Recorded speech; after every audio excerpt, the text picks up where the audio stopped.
Kalian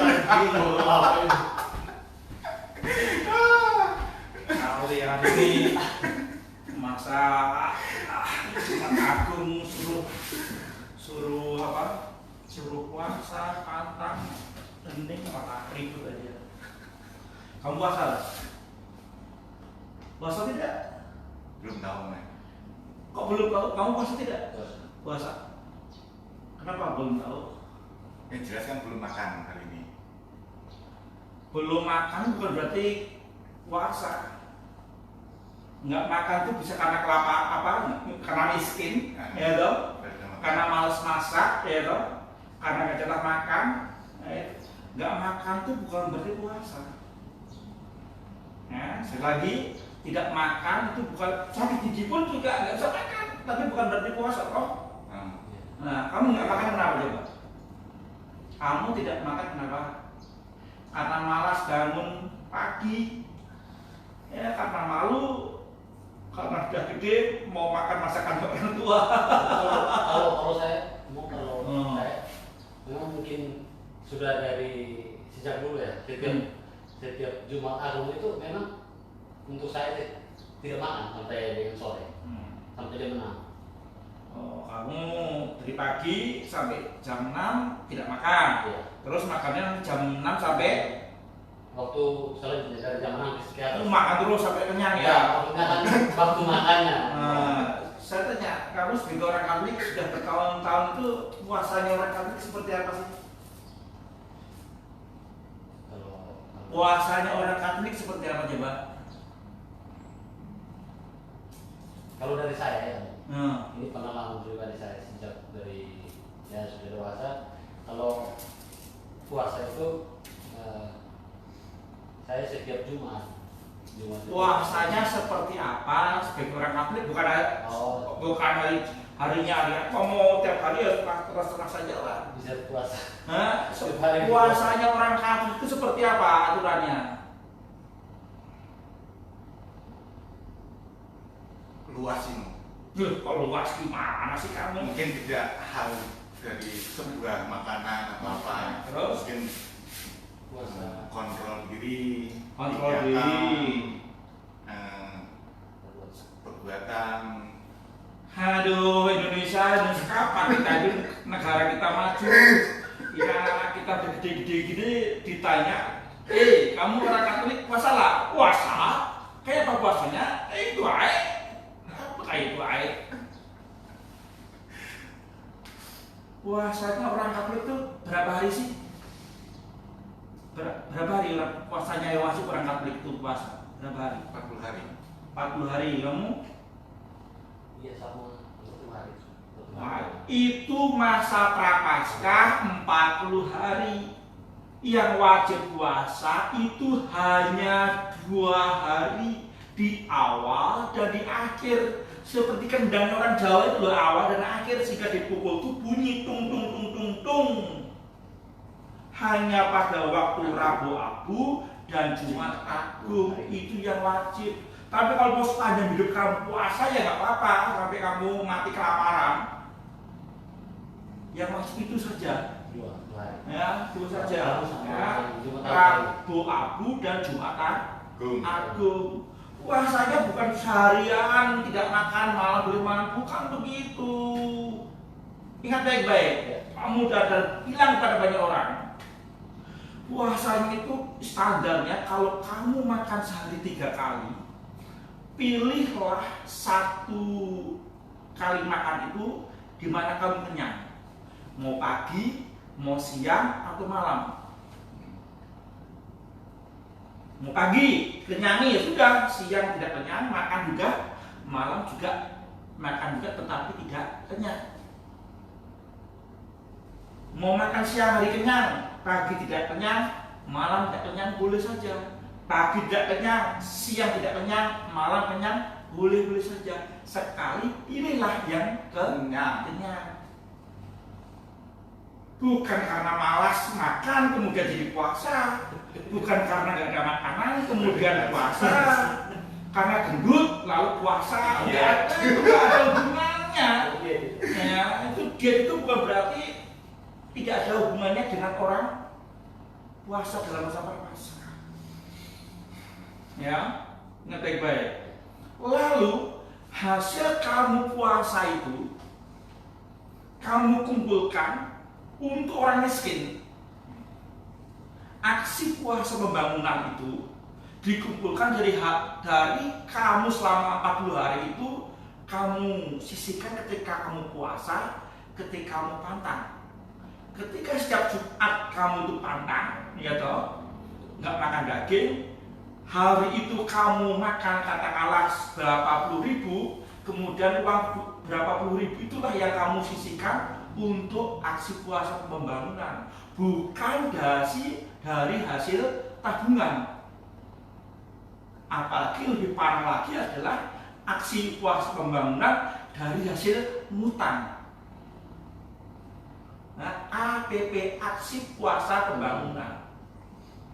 Ya. Aksimu dalam puasa itulah untuk membangun. Ya. Paham? Kamu sudah bertahun-tahun soal pantang puasa saja baru hari ini. Aduh, ini pastor kamu sekarang siapa sih? Nah, pastor kamu sekarang siapa? Oh, saya. Tapi saya malu begitu nih. Saya malu karena mempunyai anak buah yang tidak saya ajar dengan baik-baik ini, sehingga mereka tidak punya kemampuan untuk mempertahankan apa yang dia imani, tidak mampu mempertahankan apa yang dia diyakini, sehingga bertemu dengan banyak tantangan, bertemu banyak godaan. Malu ya, saya sebagai orang Katolik mempunyai nilai lebih yang bisa saya tawarkan banyak orang. Ya, itu soal hari Jumat sebagai hari pantang dan puasa. Ya. Sekarang, kalau kamu hari Jumat Agung kan ikut acara penjamban salib, apa sih yang kamu ingat ketika dalam peristiwa Jumat Agung itu? Dalam doa penyembahan salib, tapi kamu ingat apa yang kamu yang sungguh-sungguh membuat kamu terpesona, atau ada hati, atau ada sesuatu sehingga hari ini negara memberikan hari libur nasional. Sekali lagi, negara memberikan hari libur nasional bagi orang-orang yang percaya kepada Yesus yang mati di kayu salib. Sekali lagi, memberikan sebuah penghormatan kepada orang-orang yang percaya kepada Yesus yang mati di kayu salib. Lah kita ini yang diberi kesempatan untuk merayakan peristiwa iman ini, lah kok ya makan sayur koler, bahasa Banjar koler, malas, ya, tidak merayakan, malah kalau ini tidak musim corona, ya, sudah kabur. Dikiranya besok Sabtu itu hari kejepit nasi nasional, kemudian hari Kamis sore sudah berangkat jauh-jauh hari, kemudian Jumat, Sabtu, Minggu libur, dikiranya hari libur panjang. Padahal negara memberikan sebuah penghargaan kepada orang-orang yang percaya kepada Yesus untuk diberi tanggal merah. Orang Katolik sendiri tidak mensyukuri, tidak menghormati dia yang mati di kayu salib untuk kita. Gitu, nah, pintu. Nah, pada kamu ini guru agama sampai keliru, gimana? Ini juga sama, baru kerja di depan juga sama ini. Sedikit keliru. Ini besok ada penataran ini. Ya. Harus direfresh kembali. Direfresh kembali ya. Apalagi yang kamu ingat di dalam Jumat Agung itu? Apa? Kalau menurut saya Jumat Agung itu kita menghayat kembali kisah Kisah sengsara, kamu Tinton. Wafat dan salib. Wafat dan salib. Oke.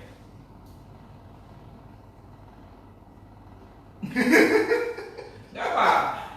Ya, dalam liturgi Jumat Agung itu pakaiannya romonya pakai warna baju apa? Jumat Agung pakai baju apa? Merah atau ungu? Ungu. Merah atau ungu? Kalau saya Jumat Agung itu Merah atau ungu? Atau putih? Atau hijau? merah saya. Merah kamu? Ungu. Ungu. Dulu tahu saya merah. Merah. Ya. Merah. Suatu ketika saya lebih gede pada sekarang udah mulai lulusan kayaknya. Ya. Saya masuk di bus yang besar gitu warna penuh, ada yang melihat dari balkon. Lalu saya masuk rarakan, lalu diawali dengan tengkurap, ya, tengkurap. Wow, agak lama. Ya. Nah, setelah acara selesai, saya udah lama begitu bertemu dengan salah seorang umatnya ngomong begini, Romo, tadi kenapa waktu mau sembahyang tidur di depan altar? Karena pertikaian saya tidur. Pas perang garam ya, aduh nasib, terus bilang, iya kah? Aduh Romo, dari atas itu Romo bilang, Romo itu seperti lembu basan. Saking gebuknya itu di depan atas seperti lembu basah pakai baju merah bilang. Memang umat mau dibilang kurang ajar, mengintai, akrab ya akrab, tapi ya saya senyum aja mungkin karena saya nggak tahu. Tolong diberikan kemana artinya. Nah, karena waktu kamu menghayati sengsara Tuhan itu merendahkan diri ya di sini ya. Lalu di situ ada pasio, ya. Pasio ada di daerah-daerah tertentu, ada yang latihan, ada yang tidak. Ya. Ada yang latihan, ada yang tidak. Nah, yang nggak latihan ada anak keliru. Meskinya kan lalu ayam berkokok karena nggak latihan dan grogi, ada yang lirik nih. Lalu Petrus berkokok. Seharusnya ayam berkokok. Lalu Petrus kan katakan bahwa Petrus akan menyangkal 3 kali sebelum ayam berkokok. Ketika dia tugas pasio, dia ngomong lalu Petrus waktu dia sadar, lalu dia kalah. Jadi lalu Petrus berkokok ayamnya. Karena nggak latihan ya toh. Anak pasti nggak latihan lalu. Ayamnya, aduh. Lalu ada yang kadang-kadang lagi, notnya nggak nyambung. Lalu ini kan lalu ayam berkokok selesai. Karena diminta ada saut-sautan. Ini lalu ayam berkokok dari kur nyaut kukuruyuk.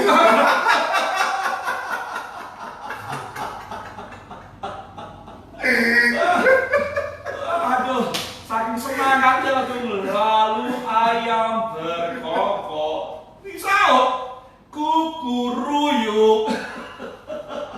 Ya. Dalam kisah pasio sengsara Tuhan, kalau kamu lihat di media massa itu kalau ada orang kecelakaan biasanya atau film gitu, ketika ditayangkan itu darah ditutup, luka-luka ditutup, ya, supaya orang tidak sampai kengerian. Ya, tapi ada vulgar, ya. Tapi ya dalam kisah sengsara Tuhan, penderitaan itu begitu luar biasa. Tetapi Injil mengisahkan bukan penderitaan yang luar biasa yang mau ditawarkan, yang mau diwartakan. Bukan kengerian yang diwartakan, tapi keselamatan. Kalau kamu 1-2 hari ini melihat sebuah tayangan video, ada orang yang keluar nggak pakai masker digebukin, ya digebuki 1-2 kalinya teriak-teriak kayak, ya. Apalagi ini digebuki oleh serdadu berdarah-darah, ya, sampai memanggil saya betapa sakitnya. tapi tidak sepatah kata pun Tuhan teriak, aduh, karena bukan itu yang diwartakan, bukan kesakitan ketika tapi adalah pengalaman mencintai untuk banyak orang penderita itu diam.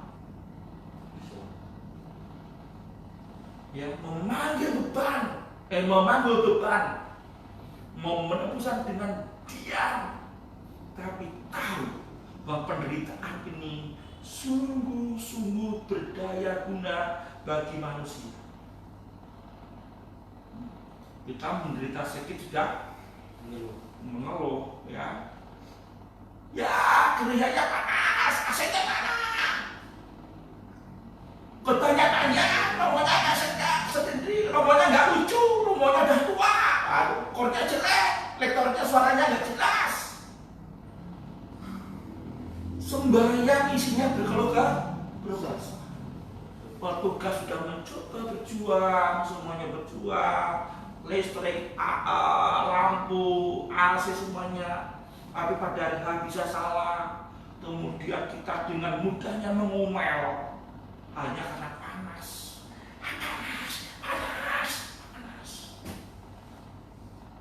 Kita tidak belajar dari Yesus yang menderita tanpa suara.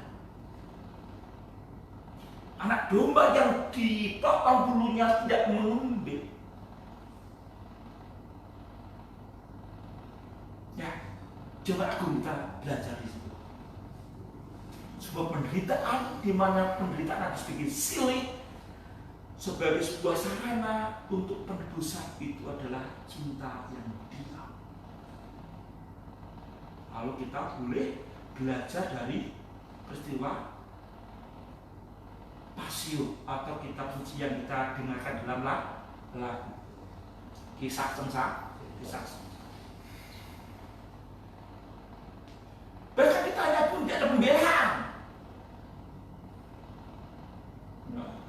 Bahkan kalau kita merasa tidak adil, merasa hidup tidak adil begitu, kita panas hati menuntut orang yang telah mensolim itu mengakui kalau perlu kita diajak untuk menghakimi rame-rame, memarah-marahi, memaki rame-rame habis rapuh.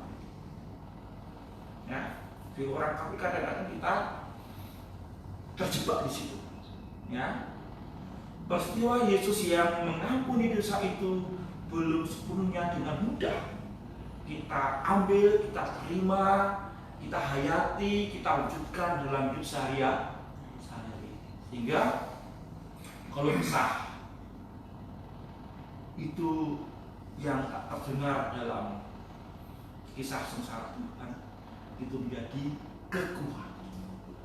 Apakah itu tidak dihayati oleh orang Katolik? Dihayati pasti. Bahkan orang yang tidak Katolik pun telah menghayati. Kita tahu orang tua kita bekerja siang malam untuk anaknya supaya anaknya tidak kelaparan, supaya anaknya bisa sekolah, supaya anaknya tidak sakit. Dia bekerja lelah capek untuk anak.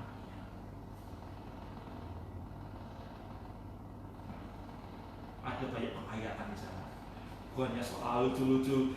Lalu Petrus berkokok, kemudian ayamnya atau lalu ayam berkokok kukur-kukur ya. Adalah peristiwa di sana kisah sengsara mau menggambarkan penderitaan yang diam. Di dalamnya ada sebuah peristiwa iman di mana orang menikmati rahmat penebusan itu. Ya. Sehingga Tuhan pun dengan mati di kayu salib, ya, sekali lagi Yesus mati di kayu salib, bukan Yudas, bukan siapa-siapa, tetapi Yesus dikatakan sana Bafat Isa Al-Masih, bukan Bafat manusia yang menyerupai Al-Masih, tidak. Yesus, akulah kebenaran, jalan dan siapa yang percaya kepada aku tidak akan mati selama-lamanya. Sehingga Tuhan mau mati untuk menebus mengalahkan kematian. Kalau 1-2 hari ini ada informasi, tolong tanggal 10 sampai tanggal 13 atau 12, 3 hari tidak boleh kalau keluar, ya. Karena ada angin dari selatan akan melewati sedang bawa virus atau bawa. Iya iyalah, Tuhan pun 3 hari 3 malam masuk dalam makam. Ya, mau diingatkan bahwa selama 3 hari Tuhan selama 3 hari itu wafat selama 3 hari dan pada ketika akan bangkit. Lalu setelah kita mengikuti kisah sengsara Tuhan, lalu kita diajak untuk menghormati salib itu. Nah, ada macam-macam peristiwa nih ya. Karena sekarang ini musim corona, ada yang dari rumah suruh bawa salib sendiri-sendiri kalau mau cium salib, atau kalau mau tidak repot salib yang ada yang besar, kemudian umat tidak mencium salib tetapi menyembah salib dengan berlutut, tidak perlu mencium. Ada yang lagi dengan cara salibnya diletakkan, kemudian umat membawa bunga, menabur bunga tabur. Itu kalau tidak musim corona. Tapi karena ini musim corona, maka jangankan membawa salib, jangankan mau tunduk atau berlutut menyembah salib, datang ke gereja pun tidak boleh. Kan dikatakan dilarang mengumpulkan orang dan harus menjaga jarak. Ini sudah 1,5 meter, ini 1,5 meter ya. Tidak mengumpulkan hanya 2 orang. Jadi secara negara dan juga banyak hal kita masih taat. 100% Indonesia, 100% Katolik. Selagi 100% Indonesia, 100% Katolik. Kita orang Katolik ya, orang Katolik Kalimantan Selatan. Bukan orang Kalimantan, bukan orang Katolik di Kalimantan Selatan, tapi adalah orang Katolik Kalimantan Selatan. Beda. Kalau orang Katolik di Kalimantan Selatan kita sebagai pendatang. Nah, kita seakan-akan orang asing, tapi kita harus sadar bahwa kita adalah orang Katolik Kalimantan Selatan yang sadar bahwa kita berada di tengah-tengah orang yang berbeda, beda agama. Agama apa di Banjarmasin ini yang kamu tahu? Agama Islam apa lagi? Hindu, Buddha, Kristen, habis Konghucu kepercayaannya. Lalu kita tidak sadari lagi orang Katolik Banjarmasin berada di tengah-tengah suku yang banyak ya, orang Flores, orang Jawa, saya orang Jawa juga ya, orang Timuhun ya, di sini ada orang Mandar, ada orang Bajo, ada orang Bugis ya, Kota Baru ya. Nah, sadar bahwa kita berada di suku yang berbeda dengan segala aneka ragam budayanya, sehingga kita sadar bahwa kita sebagai orang Katolik berada di tengah budaya yang berbeda. Orang Tionghoa punya budaya jam sekian jenazah boleh masuk peti, boleh tutup peti. Ya, kita bertemu dengan budaya yang berbeda. Orang Jawa hari ini mati, pagi mati, sore juga harus dikuburkan. Kalau tidak, orang saking banyaknya orang Jawa tiap hari bisa ngurus orang mati ya. Kalau kita 3 hari. Nah 3 hari itu kalau di kampung 3 hari ya. Kalau kampung yang ribuan orang itu tiap hari ya, melayang terus itu. Kapan kerjanya? Masing-masing budaya. Ya, maka orang Katolik Banjarmasin, Kalimantan Selatan bertemu dengan budaya yang berbeda. Orang Katolik Banjarmasin bertemu dengan orang-orang yang berlatar belakang yang berbeda juga. Salah satunya adalah soal kaya dan miskin. Ada orang Katolik yang kaya, ada yang miskin. Bertemu dengan orang yang kaya, bertemu dengan orang yang miskin. Yang miskin jangan sampai mati kelaparan, yang kaya jangan sampai mati kekenyangan. Bagaimana caranya itu? Nilai-nilai kekatolikan harus berbicara. Ya. Sehingga yang satu bisa membuang-buang makanan karena busuk kebanyakan, yang satunya mengais-ngais makanan karena tidak ada makanan. Nah, kita bertemu dengan situasi seperti itu. Bagaimana? Apakah Katolik itu masih bisa berbicara? Betul? Nah, pasti tidak ikut renungan ini untuk lama kalau kita ada tanda tidak ikut ini. Pada lama dan jalan nggak ikut ini. Aduh, ya. Lalu di sana soal penyembahan salib, menyembah Romo, ngapain nyembah salib? Ada patungnya Yesus lagi. Apakah untuk berhala itu?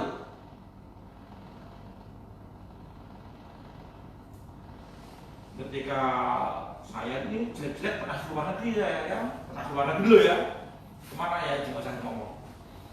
Ada banyak orang di suatu tempat begitu harus antri di imigrasi terus sisa begitu seperti SK ulang begitu. Itu hanya dibatasi dengan tali kuning, seret. Tali kuning ini kekuatannya itu seberapa sih? Saya tanda aja. Untuk tapi kenapa saya taat dengan garis ini? Ya. Hanya tanda panah, kenapa harus taat? Dari situ. Karena tanda ini ada maknanya, ada keselamatan di sana.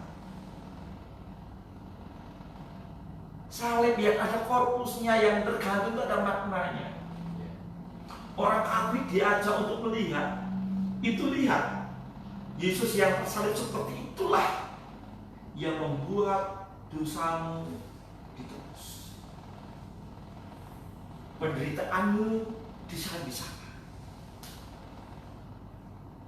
Menghormati salib adalah peristiwa menyadari bahwa hukuman dosa ini telah diambil olehnya karena cinta, telah diambil olehnya karena cinta, sehingga kita menghormati salib. Ya. Kalau saya melihat pernah ada sebuah siaran radio mengatakan begini, wah di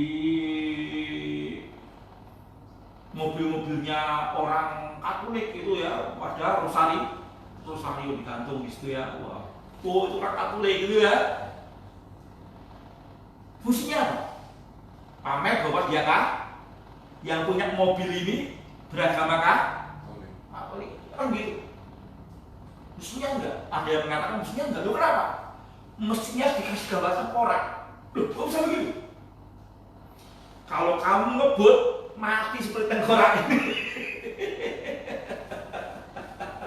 Ini rosario mestinya dipakai itu berdoa bukan untuk pajangan ya bilang gitu. Tapi ya sekali lagi orang mau ngomong apa terserah ya, tanpa mengurangi rasa hormat. Nah, itulah Jumat Agung di mana kita diminta untuk pantang dan puasa. Hasil pantang dan puasa adalah untuk orang lain, bukan untuk kita. Ya, puasa bukan supaya langsing, diet, supaya penampilannya bagus. Tidak makan bukan puasa karena malas untuk memasak atau nggak ada makanan, tapi memang ada sebuah niat. Aku tidak makan ini rezekiku untuk orang lain. Aku pantang ini rezeki ini untuk orang lain. Ya, wajahmu nggak usah dibuat apa lesu. Gembiralah dikatakan. Jangan sampai orang lain tahu bahwa kamu puasa. Biar alam yang surga yang tahu bahwa kita itu puasa. Ya. Bekerja seperti biasa, tidak perlu minta dispensasi. Oh, saya puasa, tolong pekerjaan saya kurang, tidak. Ya, Supaya diketahui oleh orang. ya. Cukup biasa saja, tapi kita tahu bahwa kita menjadi orang Katolik itu bisa berdaya guna bagi banyak orang. Nah, apakah kita sebagai orang Katolik itu berdaya guna bagi banyak orang? Yang mengatakan bukan kita. Harusnya saudara kita yang Protestan, saudara kita yang Konghucu, Muslim, Buddha, Hindu, oh saya bangga berteman orang Katolik. Kenapa kamu bangga? Waduh, minta ampun kalau saya berteman dengan orang Katolik itu. Tidak pelit, tidak rakus, tidak mau menanya sendiri, tidak sombong, ya, mau berbagi. Orang lainlah yang mengalami atas rahmat di mana kita ikut Yesus. Jadi nggak perlu saya bimbang gereja loh. Saya sudah sama teman-teman loh. Kemarin itu nggak penting. Yang penting itu adalah orang-orang sekitar kita itu merasakan bahwa kita itu sebagai pribadi yang sungguh-sungguh dirindukan. Ya, jangan pernah bangga kalau kamu ditakuti orang, ya, sehingga orang itu hormat kepada kamu. Sekali lagi, jangan pernah bangga kamu ditakuti orang sehingga orang hormat, atau jangan pernah bangga kamu dihormati orang karena orang takut. Nggak ada gunanya. Ya, begitu dikasih syarat dan disyukurin. Tapi kita harus bangga dan berusaha orang hormat pada kita karena kita dicintai. Sekali lagi, ya, kita berusaha berjuang mendapat penghormatan bukan karena kita berpuasa, bukan karena kita punya taring, tapi karena kita bercinta. Nah, Tuhan sendiri sudah memberikan sebuah teladan bagaimana menjadi pribadi yang tidak punya apa-apa, tak punya nyawa, punya cinta, Dia berikan pada kita, sehingga kita hormat pada Yesus karena takut yang Dia menghukum kita. Kita hormat pada Yesus karena Dia telah mencintai kita. Ingat ya, pastikan bahwa kamu dicintai bapak kamu, cintai adik-adik kamu, cintai tetangga kamu, dicintai oleh teman-teman kamu. Kamu yakinkan bahwa orang-orang itu hormat pada kamu karena dicintai, bukan karena kita ditakuti, bukan karena brewoknya yang terjadi. Tapi kenapa kamu kulitnya hitam? Kenapa kulitnya hitam? Yang aslinya. Kenapa hitam? Kenapa? Masih hitam. Wah, karena kalau putih cepat kotor.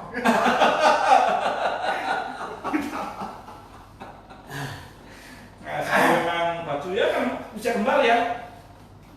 Wah, ini mantap juga kamu ya. Wah, jin aksi hitam ini pakaian Bangsa. kebangsaan. Itu ya.